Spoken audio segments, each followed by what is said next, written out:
Should you see a crimson-cowled girl bearing an apple, do not run. It wouldn't help. You are already caught in her snare. So goes the tale of the sorcerer known as Red Hood. If it is true, I fear nothing can save me now. Hey, do a girl a favor. She approached me in a tavern.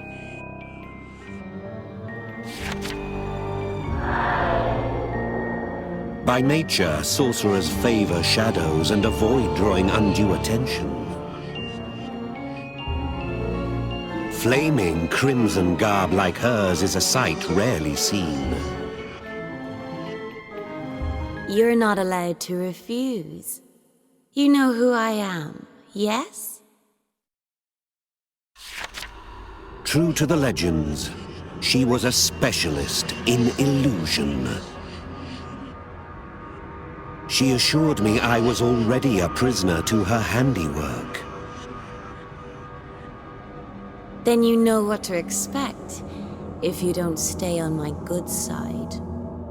And so I was half threatened, half dragged away from a perfectly good pint.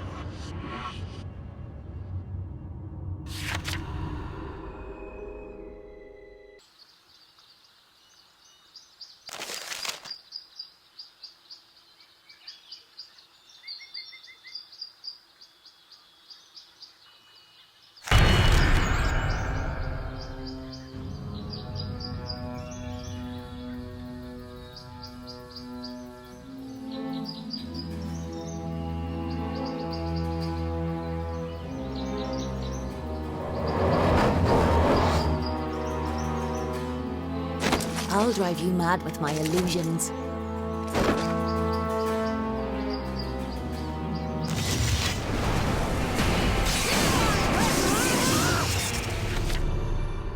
Was it magic or lust? Perhaps it was her silver tongue. Everyone agreed she made her way by bewitching others.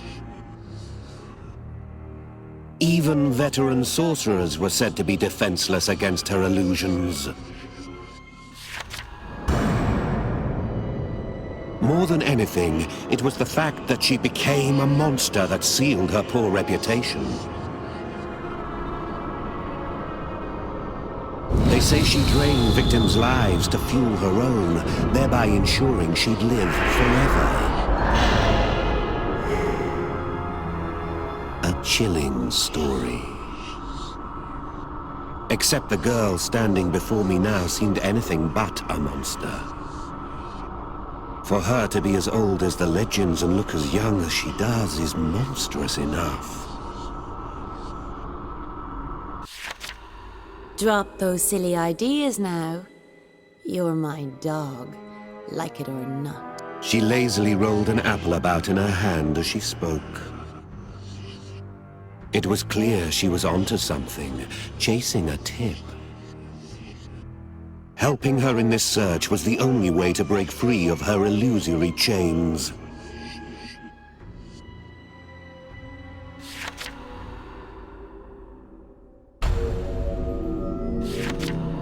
So, is it Grimm you're after too? The Order of Grimm. The mysterious cult was still new, but growing at a wildfire's pace. It's rumored the tavern where we'd met was a gathering place for its membership. Well, it seems we share a goal. Intelligence on the cult fetches a high price from the agents of Avalon. Perhaps the promise of that reward is what drives her current search.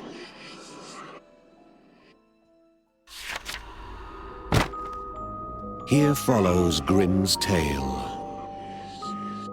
Once there lived a prophet, Grimm. Those who took his word for truth banded together, and a society was born. Red leaned in, eager for any word of Grimm I'd heard. The next moment, her expression changed.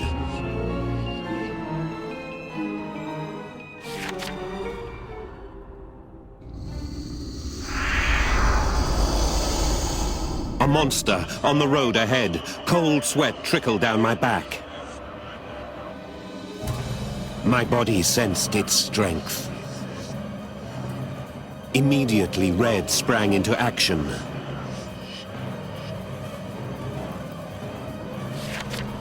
I had scarcely exhaled by the time she was gone. Vanished.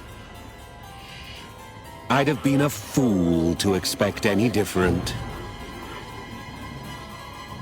This was the infamous Red Hood. Using others was her speciality.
Not satisfied yet.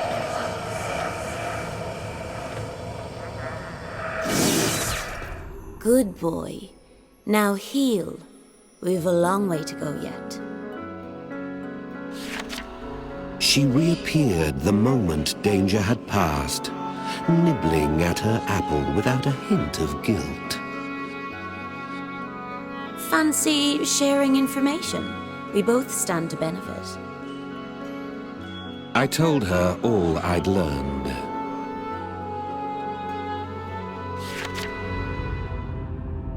Central to Grimm's revelations was the eternal recursion.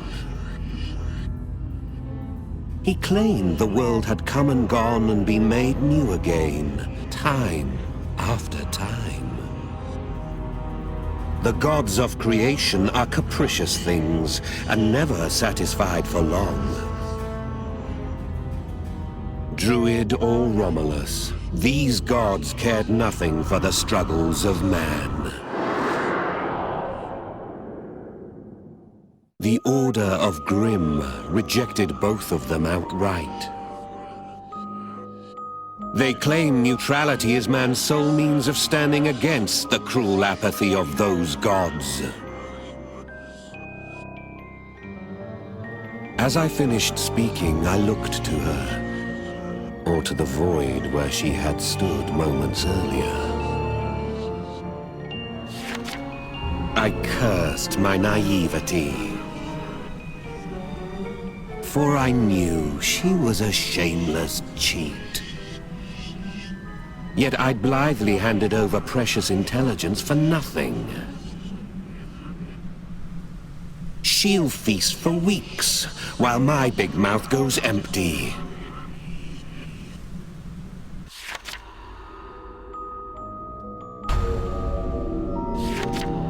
It took me 3 days to track her down. You sniffed me out. She started. I already sold that tidbit about Grimm, by the by. She hadn't yet realized. I imagine she's unaccustomed to being played after all. Intelligence on Grimm was only ever a secondary concern of mine. Wait a minute. It was me you were after? It was. I had gone to that tavern hunting for the infamous Red Hood. I needed a way to break this illusion. Not any spell Red Hood had placed me under. But the visions from my own right arm. As an expert in illusions, perhaps she could break the curse Sortiara left me. Don't expect too much. I'm not the legend rumors make me out to be. A roar echoed out from somewhere. I could feel the beast was close. And soon enough, Red was gone. Her parting words hung in the air. Don my cap approach any fool saying, "You're under my spell," and watch them jump a mile. Legendary illusions, more the illusions of legends in truth. Didn't you jump though?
There was no end to them.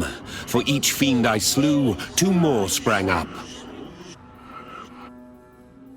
Hours passed. My sense of time dulled as my consciousness faded. I'd feel guilty if you died here. Waste of a good dog. I turned and saw her standing there.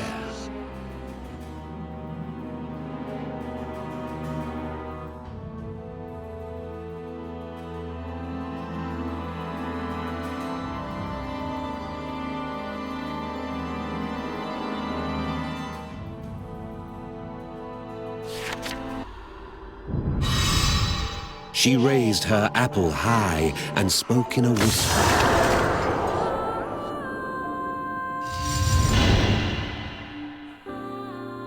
The monsters fell in a chorus of thuds, curiously now sound asleep. At her feet lay the fragments of the shattered apple. A common sorcerer, average at best. Her words, not mine. Only when using an apple shade as the sacrifice was she able to craft a grand illusion.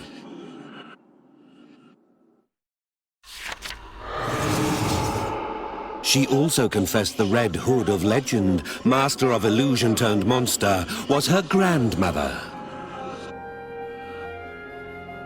She told me she was the 3rd of her name. From the day she took up her predecessor's mantle, everyone shrank and kept their distance. She'd begged entry into Avalon, but they turned her away for being of a monster's bloodline.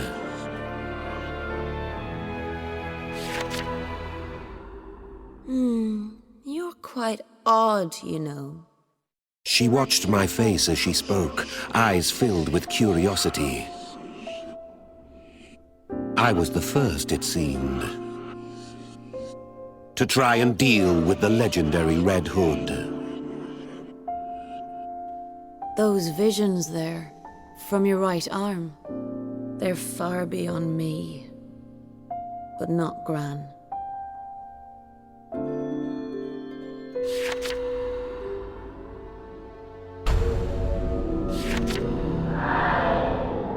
Had she put aside the cowl and the name, she'd have had no trouble finding acceptance.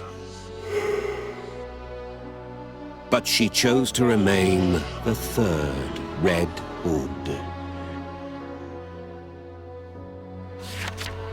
Why should she be the one to bend? Who were they to judge her on name and clothes alone?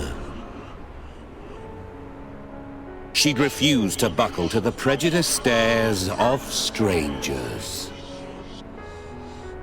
Semelia, that's my real name. If true, this is the first time she's spoken about herself. The first time she's given her name. To the masses, Red Hood was name enough.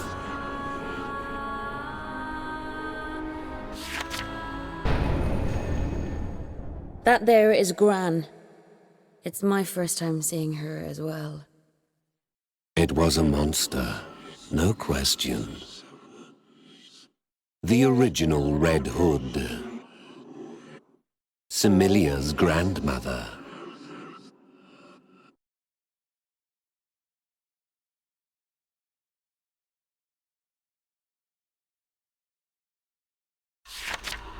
We had planned well in advance. First, we had to save old Gran. I would ask if she had the knowledge I sought, and then her fate would be left to Semelia. So, starting to feel less of a pet and more of a partner? Spot? She'd been condemned to a life of abuse, and these were her words.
No matter the question asked, the old woman's mumblings were unintelligible.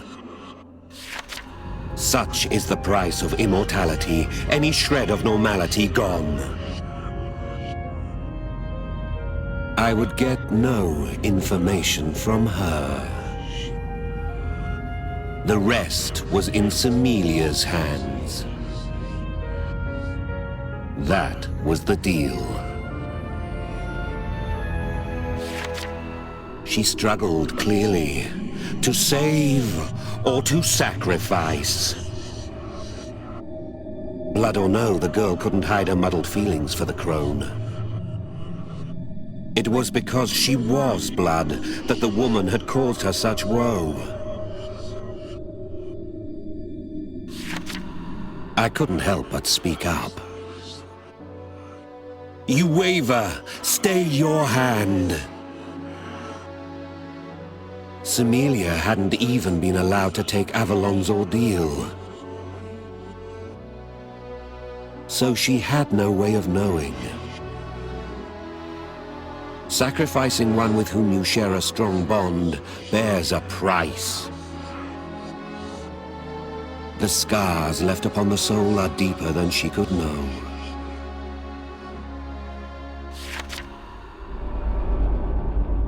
You don't know what I... She drew a deep breath, then exhaled. Her wry smile returned. But... no matter. You're right. Thank you. An awkward line from her, spoken through a hesitant smile. It was a glimpse of Semilia the girl, not Red Hood the legend. Well, well. No one's ever told the terrible Red Hood what to do before.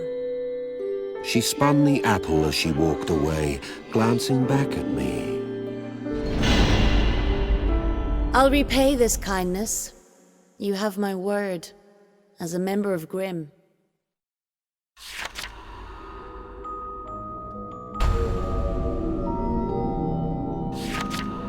I really should have known.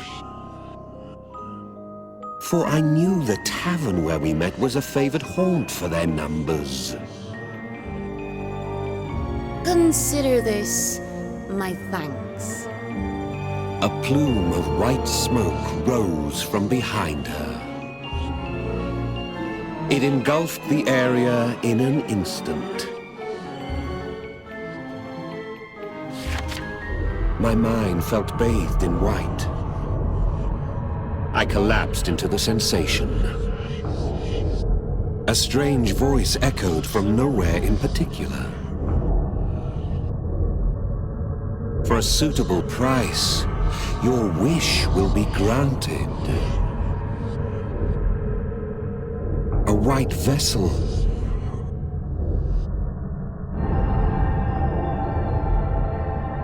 Hung in the air before me, a relic to grant one's any desire. And the source of countless monsters consumed by them. The sacred chalice. The woman in your arm, is she to be your wish? It spoke as if it knew all my heart's desires. An image flashed before my eyes. Her face, as I'd last seen it. If you would see her again, make your sacrifice. Offer up the Red Girl and...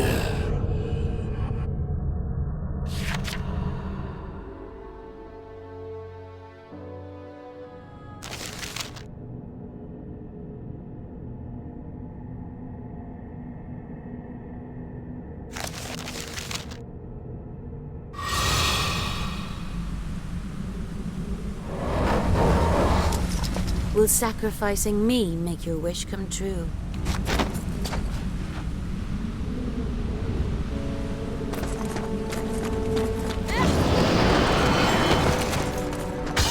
Will sacrificing me make your wish come true?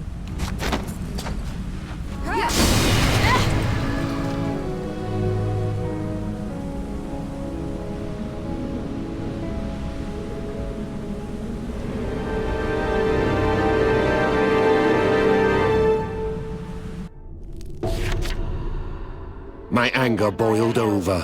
I bellowed that her joke was in poor taste. Oops. Then you knew. Yes, I knew. The fractured apple at her feet betrayed her illusion. An apple shade, to be exact. I'm sorry. She really meant a lot to you, didn't she? She seemed genuinely contrite.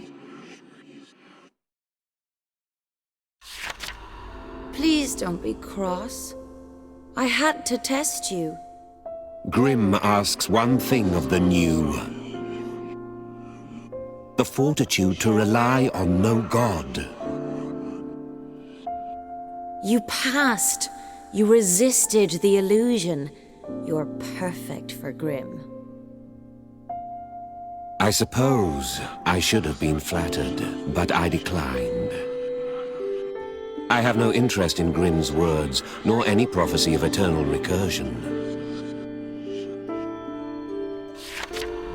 Moreover, she'd made a mistake. Had it been the true chalice, I'm not sure I could have denied it. The promise of seeing her again may prove too tempting. Is a dead woman really so dear to you still? I raised my right arm in response. She isn't dead. Not to me. She speaks to me still, from within my arm. And I let her words guide me, spurring me onward. My burden, my karma. The third Red Hood wore a pout on her lips. Really? It's hardly fair someone should be immune to the Red Hood's wiles. Her cowl traced a bright red arc as she turned to leave. I suppose that means I need practice. Next time, though, just you wait. She swore to avenge her pride one day, a broad grin on her face.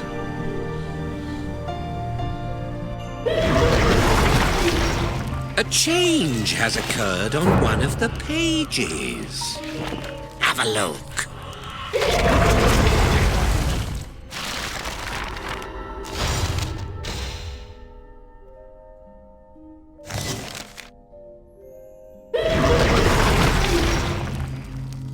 You can now relive a pact.